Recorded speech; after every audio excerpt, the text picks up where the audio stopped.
संपूर्ण हिंदुस्थानातील सर्व हिंदूंना नूतन वर्षाच्या गुढीपाडव्याच्या मी अतिशय मनापासून शुभेच्छा देतो।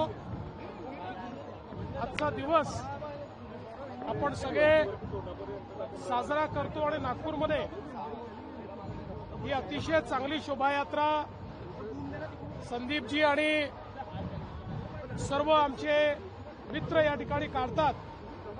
अतिशय प्रचंड उत्साह आपल्याला या ठिकाणी पाहायला मिळतो।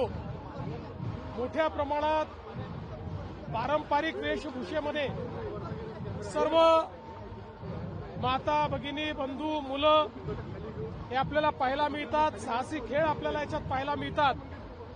एक प्रचंड मोठा आनंद हा या निमित्ताने साजरा होताना आपल्याला पाहायला मिळतो आणि म्हणून मी देखील प्रतिवर्षी या शोभायात्रेमध्ये या ठिकाणी येत असतो। आजही आपण पाहू शकता याची जी भव्यता आहे ती कशा पद्धतीनं लोकांचा उत्साह आहे तो उत्साह आपल्याला पाहायला मिळतोय। एक प्रकारे नागपूरचा सगळा भाग हा भगवा झालेला आपल्याला पाहायला मिळतोय। आधुनिकतेकडे जात असताना सुद्धा तरुणाई आपली परंपरा जपत आहे हे पण एक चित्र चांगलं आहे। मला अतिशय आनंद आहे। शेवटी आपले पंतप्रधान मोदीजी नेहमी सांगतात विकास भी और विरासत भी।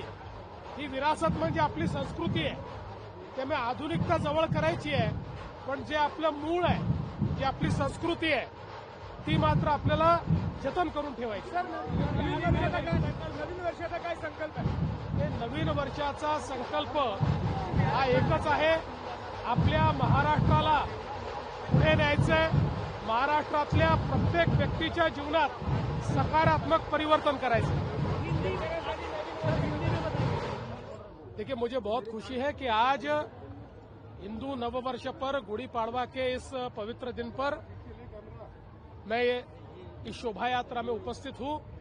तमाम हिंदुस्तानियों को आज के दिवस की मैं शुभकामनाएं देता हूं और हमारे संदीप जी जोशी इनके नेतृत्व में एक बहुत अच्छी शोभा यात्रा हर वर्ष नागपुर में संपन्न की जाती है।